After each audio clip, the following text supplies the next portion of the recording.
Reconnaissance, traduction et enseignement. Lors de la première conférence islamique sur la Sira, qui s'est tenue en 1976 au Pakistan, la Ligue islamique mondiale, entre parenthèses basée à la Mecque, annonça le lancement d'un concours sur le thème de la vie du prophète, sallallahu alayhi wa sallam. Il s'agissait de présenter des écrits sur le messager de Dieu, sallallahu alayhi wa sallam, avec de nombreuses exigences scientifiques posées par la Ligue. 171 travaux furent rédigés. Dans ce cadre, 84 en arabe, 64 en ourdou, 21 en anglais, 1 en français et 1 en haoussa. Un jury composé d'éminents savants évalua ces travaux et proclama les résultats. Le travail d'Al-Mubarak Furi fut jugé comme étant le meilleur et son auteur reçut le premier prix. Le docteur Majid Ali Khan de New Delhi, entre parenthèses Inde, reçut le second prix. Le troisième prix fut attribué au docteur Nasir Ahmed Nasir de l'Université du Pakistan. Le quatrième prix revint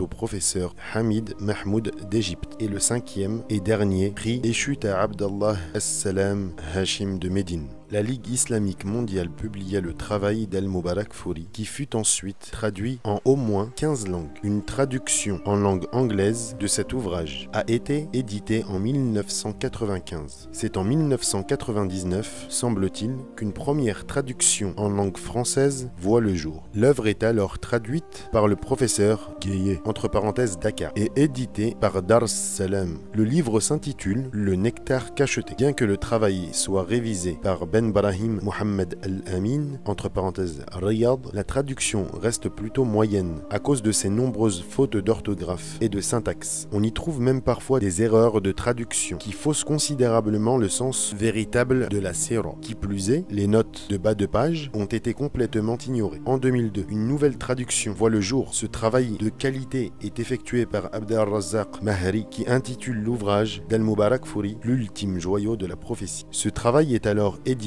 par les éditions Maison d'An-Nour et fait la plus grande joie des lecteurs. Mais l'histoire ne se termine pas ici, puisqu'en 2014 apparaît cette nouvelle édition avec les particularités suivantes. Petit 1. La présence des versets en langue arabe. Petit 2. Bien qu'il s'appuie sur la première édition du livre, le traducteur prend en compte les corrections apportées plus tard par l'auteur lui-même à cette édition. Petit 3. La richesse exceptionnelle des notes de bas de page. En effet, Abd-ar-Razzaq Mahri a traduit presque toutes les notes de bas de page, écrites à l'origine par l'auteur lui-même, et ajouté des notes explicatives, des termes, d'autres d'ordre biographique afférentes à certains personnages, historiques notamment des poètes, et d'autres enfin où il traduit des passages ne figurant pas dans la première édition, ou fait des comparaisons entre les différentes éditions du livre en sollicitant les sources historiques autorisées. Petit 4. Le texte a été argumenté en prenant en compte les différences entre les deux versions du livre. Petit 5. La présence d'une vingtaine de cartes que j'espère personnellement voir publiées dans cette nouvelle édition. Ces cartes permettent ainsi au lecteur d'avoir une compréhension encore plus précise de la Sira et d'écarter bon nombre d'ambiguïtés. Petit 6. La mise en exergue des différences subsistant entre les deux versions du livre, lesquelles furent et sont toujours publiées par moult maisons d'édition arabes, dont Dar al-Wafa' entre parenthèses 2010, Dar al-Hadith